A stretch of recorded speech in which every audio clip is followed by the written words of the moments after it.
Alright, today we're going to discuss maneuvering flight. So the big thing that you need to keep in mind when you're doing maneuvering flight is you have 3 bank accounts that you need to keep maximized at all times, right? You have power in the form of torque, you have airspeed, and you have altitude. So long as you're keeping 2 of those accounts full, you can pretty much do whatever you want with the aircraft. If you run out of all 3 of those bank accounts at the same time, you're going to find yourself in trouble real quick across a set of wires. Cleared by the flight path vector. Alright, so we'll just kind of dip down in here, maneuver the aircraft. We'll just follow the terrain here. So as long as we're keeping the bank accounts full, we're fine, right? So when I get clear of the terrain here, what I'm going to do is I'm going to reorient myself. So I'm generally heading west right now. I'm going to rapidly reorient the aircraft back to the east. That's what I'm going to do.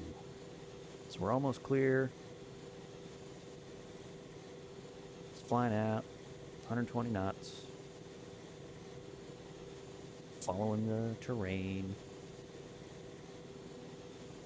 Alright, we are clear of the coast there. So what I'm going to do is I'm going to do a little pitchback turn here where I'm going to rapidly reorient back the way I came. So I'm just going to pitch the aircraft on up.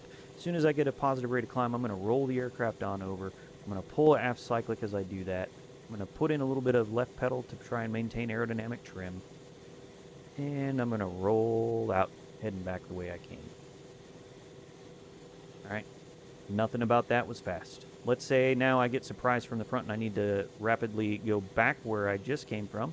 I'm going to pitch the aircraft on up, roll the aircraft on over to the right. I need a little bit more right pedal for that trim. I'll let the trim get away from me. And then I'm going to go back the way I came. Notice that this maneuver was not abrupt. It was very smooth. It was very controlled, other than let my pedals get away from me.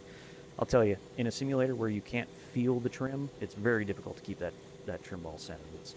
It's a pain. Alright, so we're going back this way now. I'm going to pick the speed up just a little bit more. Perf page says if I pull about 83% torque, that's my max range torque, I should be around 123 knots. That also depends on how close to the ground and everything else you are, but that's alright. Alright, so now I'm going to pitch the aircraft on up, roll the aircraft on over, put in that pedal as I do so. Force trim's interrupted as well, by the way, and I'm just going to pull the aircraft on around. If I've done this correctly, I should have had a minimum of altitude gain when I did it, and I should also have a minimum airspeed loss as well. Typically, I don't like getting less than 70 knots if I'm doing one of these maneuvers, especially down low.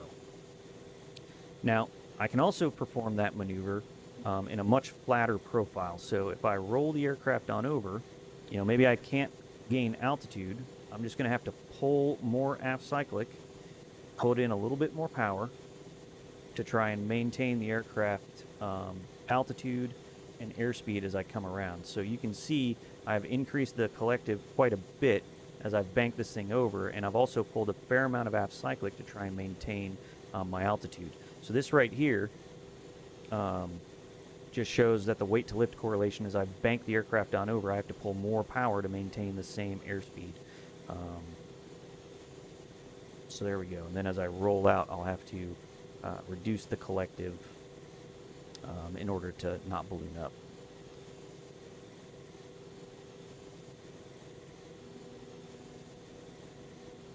So to recap, the big thing is keep your bank accounts full, be smooth and not aggressive, don't be jerky on the flight controls, and you can pretty much get away with just about anything in the aircraft.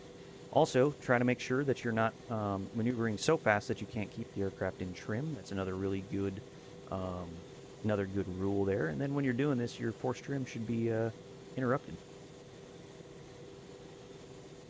All right, and that concludes this video.